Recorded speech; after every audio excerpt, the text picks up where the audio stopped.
on the field. After a disastrous loss to the LA Rams, they head to San Francisco to take on the winless 49ers. Big spot for head coach Ben McAdoo, who hinted at the possibility of a quarterback change. Should McAdoo be coaching for his job Sunday? That is the question. Yeah. I believe yes. You can't lose to San Francisco. When you've already, CC, you went down the list. You've had not one but two players in your defensive backfield highly paid. Yeah. Sought-after players that you've had to either send home or suspend.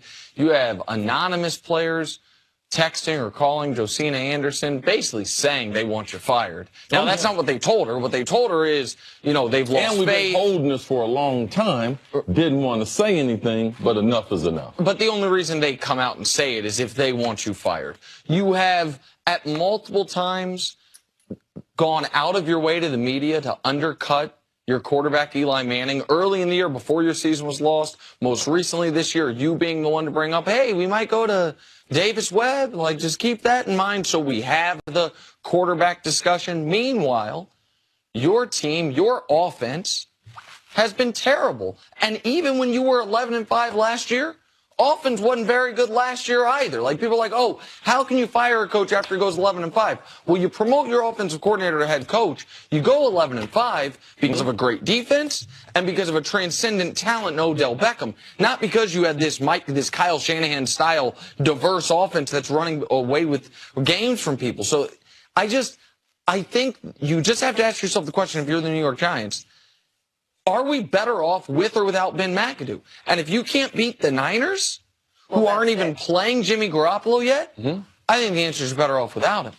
This is the thing. If they're playing Cleveland or the 49ers, it puts an extra emphasis on the game for him. Now, I don't think that the Giants are going to fire him based on how they've done things in the past. And you don't gain any advantage in pro football by firing a guy early. It's not as if you get a inside track to hire someone, or it's not as if I don't think they have someone on their staff who they might try to promote to be the next guy.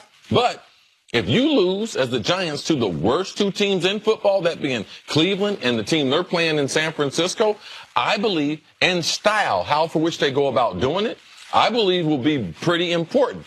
These next 8 games are his coaching career. But if it starts off with a loss in San Francisco, ultimately, I still believe they end up firing him after the season compared to firing him during the season. That's a really good point that I did not think about. What advantage do you have to firing him now? Because a lot of coaches become available at the end of the season. Maybe someone you are interested in. It's just for show at this point. And for show is what? To rally your team, to tell your team that you really are focused on winning at this point in the season doesn't matter.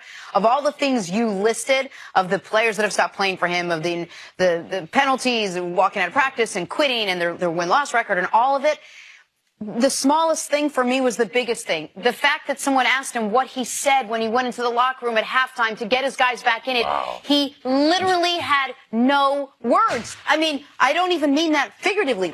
He literally had no words. If you can't even get your team to play for a half, well, then you'd be hard-pressed to be able to get your team to play the rest of the season. This shows probably why you have a stronger moral compass than I do, because that moment stands out to me as well.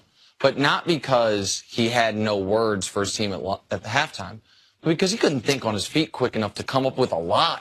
I need my head coach at those 3.5 hours on Sunday that deal with challenges and timeouts and 2-minute drill. I need you to be able to think quickly on your feet. And even if I know we didn't talk at halftime, I'm coming up with something in that moment. What I say at halftime? Listen, I told him that, guys, at this point you're playing for pride. Guys, at this point you're playing for your jobs. You know what I told him? I looked at him and said I shouldn't have to say anything to you guys. Make something up. I shouldn't be encouraging lying, but in that spot, you've got to. Because if not, it's not only that you're not inspiring confidence. To me, you're not inspiring the fact that I think you're quick enough to think on your feet, which you need to be able to do as a head coach. And the first issue we had with him was that some would say he threw Eli under the bus when someone said, what happened at the end of the game with that goal line? It's like, what happened there? And he was like, well, my quarterback knows better as far as calling timeouts. Well, then at least if someone says, what did you say at halftime? Just say, well, Eli knows, so you guys can go ask him. To me, I've always questioned his overall leadership skills.